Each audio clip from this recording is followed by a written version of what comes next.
Welcome to this podcast, Dynamic Parent and Teacher Training with educational psychologist Alec Delancey. This podcast is dedicated to promoting positive performance in children through simple behavior modification. Today I want to talk to you about meeting of minds.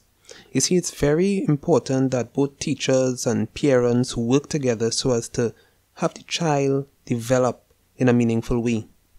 Parents and teachers, what you have in common is the child.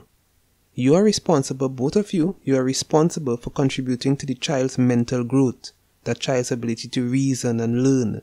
In other words, how that child uses wisdom. You are both also responsible for that child, how that child sees the world, how they craft their experiences, how they view their experiences around them. Parents, you will have insight as to how the child is at home, the challenges the child has at home, in the community, that child likes and dislikes. You will know how that child approach is to chores, for example. On the other hand, teachers, you will have insight of that child in school, how that child approach problem solving, their social interaction, how they deal with conflicts when it comes to other children. Do not take that for granted, both parents and teachers. You have so much information available to you individually that if you work together, that child will actually benefit significantly from that approach. 3 reasons as to why it is important for both parents and teachers to work together. You can share ideas as to what projects might be attractive to the child. For example, a teacher is aware that the child may be more a hands-on person and can pass that information on to the parent.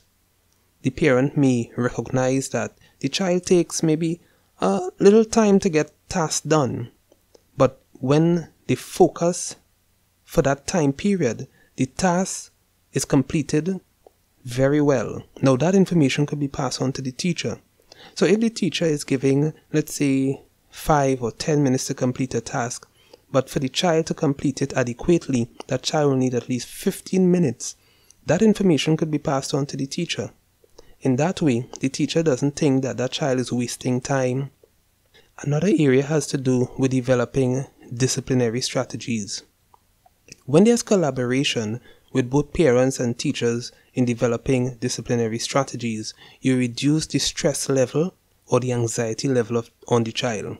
Parents, for example, can tell the teacher, you know what, if you want to discipline him or get him or her to do a specific task, all you have to do is just point at that child and they will get the message.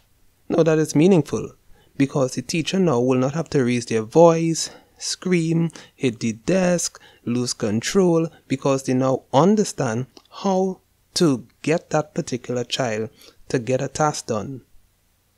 The teacher, on the other hand, might also be able to pass this valuable piece of information to the parent, such as, if you want the child to get a specific task done, just call to his or her attention the rules and regulation or consequences that you have at home, and make sure it's written. Because that teacher may be using that disciplinary strategy in the classroom and it is working well. So that information can be passed on to the parent, and the parent can also have that child becoming more productive in the home. The third area has to do with the child recognizes or feels love and cared for. You see, children tend to thrive in environments that are positive and are building. If both parent and teacher work together to create a safe space, a safe environment, both in the classroom and at home, that child will indeed benefit significantly from that relationship between both you, the parent, and the teacher.